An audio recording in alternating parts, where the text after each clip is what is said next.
Hello student, welcome to my YouTube channel all student. हम आपके लिए लेकर आए हैं विषय इतिहास का भाग 15। 14 भाग हम करवा चुके हैं, वो प्ले लिस्ट में पड़े हुए हैं, तो आप उन्हें देख लीजिए, जिसमें पूरी 7 इकाई कंप्लीट हैं। यह इकाई 8 है। तो चलिए शुरू करते हैं। क्वेश्चन नंबर 1, सल्तनत काल के समाज तथा संस्कृति की जानकारी निम्नलिखित में से किस इतिहासकार से प्राप्त होती है? अल बरूनी से प्राप्त होती है। क्वेश्चन नंबर 2, दिल्ली सल्तनत काल के भक्ति आंदोलन के सूत्रधार निम्न में से कौन थे? कबीर दास थे। इसमें दूसरा ऑप्शन सही है। क्वेश्चन नंबर 3, सूफियों के चिश्ती संप्रदाय के प्रमुख संत निम्न में कौन थे? मोइनुद्दीन चिश्ती थे। क्वेश्चन नंबर 4, भारत में चिश्ती संप्रदाय का संस्थापक कौन था? मोइनुद्दीन चिश्ती था। दूसरा ऑप्शन सही है। क्वेश्चन नंबर 5, चैतन्य महाप्रभु का जन्म हुआ था बंगाल में। दूसरा ऑप्शन सही है। क्वेश्चन नंबर 6, आचार्य रामानुज ने कौन सा धार्मिक आंदोलन प्रारंभ किया? भक्ति आंदोलन। क्वेश्चन नंबर 7, हिंद का तोता किसे कहा जाता है? अमीर खुसरो को कहा जाता है। इसमें दूसरा ऑप्शन सही है। क्वेश्चन नंबर 8, भक्ति आंदोलन की उत्पत्ति का कारण निम्नलिखित में से क्या था?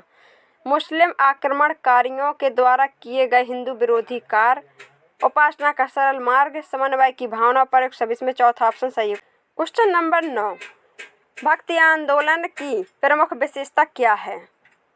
बाहरी आडंबरों को छोड़कर सच्ची ईश्वर भक्ति पर जोर।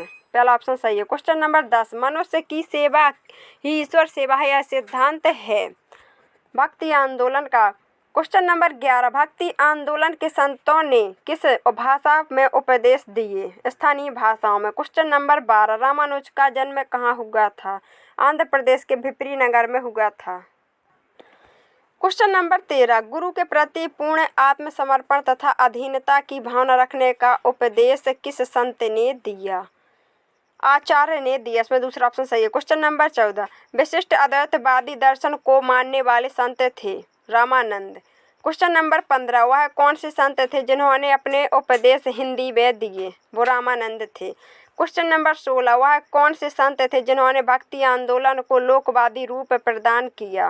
रामानंद थे। क्वेश्चन नंबर 17, कबीर का जन्म कहाँ हुआ था? काशी में हुआ था। क्वेश्चन नंबर 18, कबीर का जन्म कब हुआ था? सन 1398 ईस्वी में हुआ था। इसमें तीसरा ऑप्शन सही है। क्वेश्चन नंबर 19, कबीर के उपदेशों की प्रमुख विशेषता क्या थी? हिंदू मुस्लिम एकता का प्रयास। क्वेश्चन नंबर 20, जाति पात पूछे नहीं कोई, हरि को भजे सो हरि का होई। यह कथन है कबीर का। तीसरा ऑप्शन सही है। क्वेश्चन नंबर 21, दिन में रोजा रहत है, रात हनत है गाय। यह कथन है कबीर का। क्वेश्चन नंबर 22, चैतन्य महाप्रभु निवासी थे बंगाल के। क्वेश्चन नंबर 23, चैतन्य महाप्रभु का बचपन का नाम विश्वम्भर था। इसमें दूसरा ऑप्शन सही है। क्वेश्चन नंबर 24, चैतन्य महाप्रभु का जन्म सन 1486 ईस्वी में हुआ था।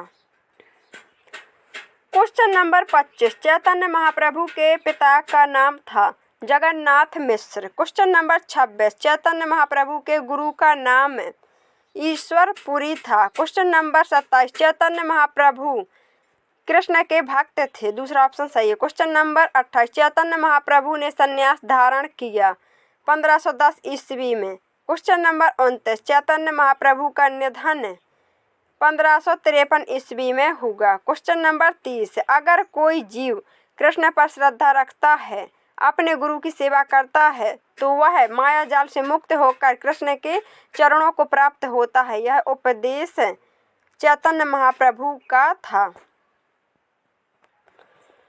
क्वेश्चन नंबर 31, श्रद्धा और भक्ति, कीर्तन और नृत्य के द्वारा ऐसी भावावेशमयी स्थिति उत्पन्न की जा सकती है जिसमें परमात्मा से साक्षात्कार हो सकता है। यह उपदेश है चैतन्य का। तीसरा ऑप्शन सही है। क्वेश्चन नंबर 32, वृंदावन का कौन सा समाज चैतन्य को अपना प्रभु मानता है? गोस्वामी समाज। क्वेश्चन नंबर 33, नानक का जन्म कहाँ हुआ था? तलवंडी, पश्चिम पंजाब में हुआ था। क्वेश्चन नंबर 34, नानक का जन्म कब हुआ था? 1469 ईस्वी में हुआ था। क्वेश्चन नंबर 35, गुरु नानक का उद्देश्य क्या था? एक ही ईश्वर की मान्यता के आधार पर हिंदू धर्म में सुधार करना है। हिंदू तथा मुसलमानों के बीच मैत्रीपूर्ण संबंध स्थापित करना, जाति पात आडंबर उपवास तीर्थ यात्राओं का विरोध करना, उपर्युक्त सभी में चौथा ऑप्शन सही है। क्वेश्चन नंबर 36, सिख धर्म के प्रवर्तक कौन थे? नानक थे, इसमें दूसरा ऑप्शन सही है। क्वेश्चन नंबर 37, सिख धर्म का प्रमुख केंद्र अमृतसर है। स्टूडेंट यहाँ धुंधला दिखाई देता है, आप समझ लीजिए। क्वेश्चन नंबर 38, खालसा पंथ की स्थापना किसने की? गुरु गोविंद सिंह ने की। क्वेश्चन नंबर 30, तेग बहादुर की हत्या किसने की थी? औरंगजेब ने की थी। क्वेश्चन नंबर 40, गुरु तेग बहादुर की हत्या कब की गई थी? सन 1675 ईस्वी में की गई थी। क्वेश्चन नंबर 41, सूफी धर्म क्या है? इस्लाम धर्म में जो रहस्यवाद है उसे सूफी धर्म कहा जाता है। क्वेश्चन नंबर 42, सूफी धर्म का जन्म इस्लाम के पक्ष में हुआ है और यह विदेशी विचारों और रस्मों से प्रभावित नहीं हुआ, यद्यपि भारत में कई सौ वर्ष तक प्रचलित तो रहा, किंतु यह भारतीय विचारधारा और वातावरण से अछूता रहा। यह कथन किसका है? डॉक्टर यूसुफ हुसैन का यह कथन है। क्वेश्चन नंबर 43, सूफी धर्म ने हिंदू धर्म के किस सिद्धांत को अपनाया? आत्मा और परमात्मा के बीच प्रियतमा तथा प्रियतम के संबंध तथा इष्ट देव का विचार। क्वेश्चन नंबर 44, सूफी धर्म का निम्न में से सिद्धांत क्या है? ईश्वर की एक रूपता में विश्वास, शांति और अहिंसा में विश्वास, धार्मिक सहिष्णुता, उपर्युक्त सभी में चौथा ऑप्शन सही है। क्वेश्चन नंबर 45, चिश्ती संप्रदाय के प्रथम संत शेख मोइनुद्दीन चिश्ती थे। क्वेश्चन नंबर 46, शेख मोइनुद्दीन चिश्ती की कब्र कहाँ बनी हुई है?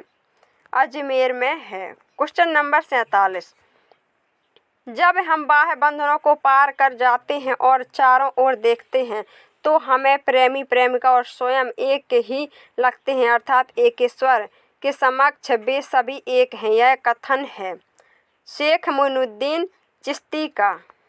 क्वेश्चन नंबर 48, शेख मोइनुद्दीन चिश्ती का जन्म कहाँ हुआ था?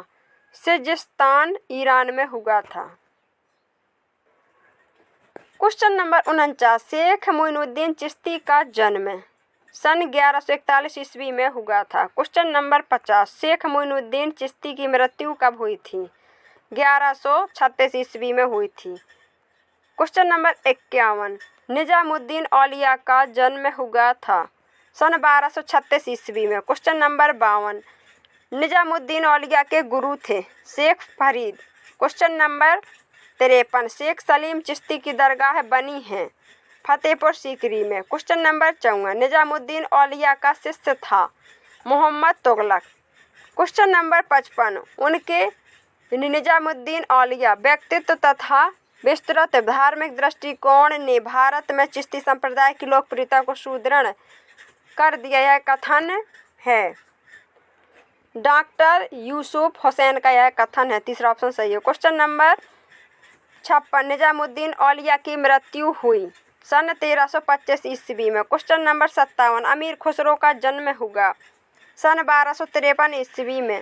क्वेश्चन नंबर 58, अमीर खुसरो को शाही पुस्तकालय का अध्यक्ष नियुक्त किया था अलाउद्दीन खिलजी ने। इसमें दूसरा ऑप्शन सही है। क्वेश्चन नंबर 59, तुगलकनामा नामक ग्रंथ की रचना की थी अमीर खुसरो ने।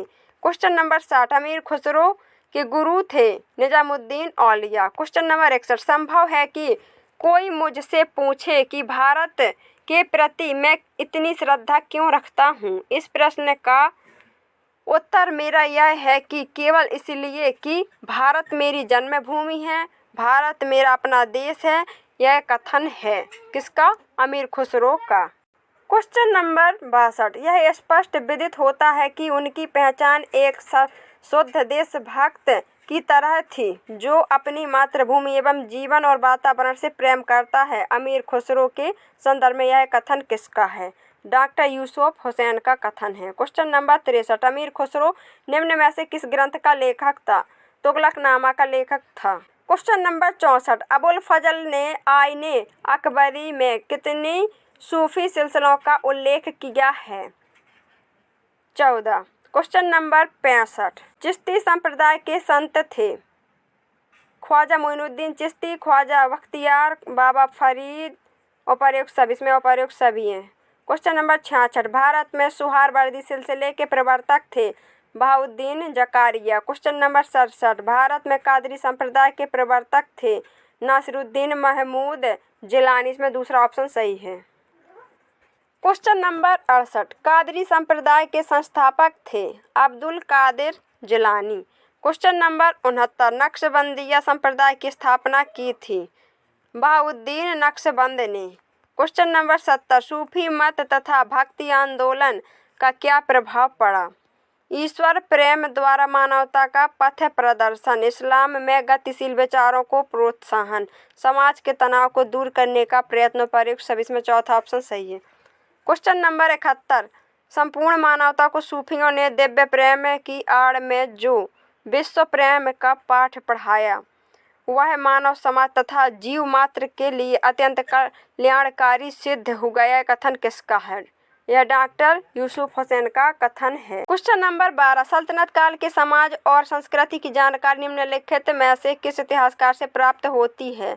अल-बरूनी से प्राप्त होती है। क्वेश्चन नंबर 73, दिल्ली सल्तनत काल में भक्ति आंदोलन के सूत्रधार निम्न में से कौन थे?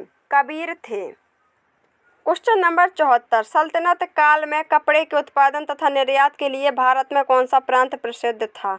गुजरात। इसमें दूसरा ऑप्शन सही है। क्वेश्चन नंबर 75, दिल्ली सुल्तानों की कोई निश्चित आर्थिक नीति नहीं थी। स्टूडेंट ये हो गए हमारे 75 क्वेश्चन। आगे के क्वेश्चन हम आपको अगले भाग में देंगे। वीडियो अच्छा लगे तो लाइक और चैनल को सब्सक्राइब जरूर करना। Thank you.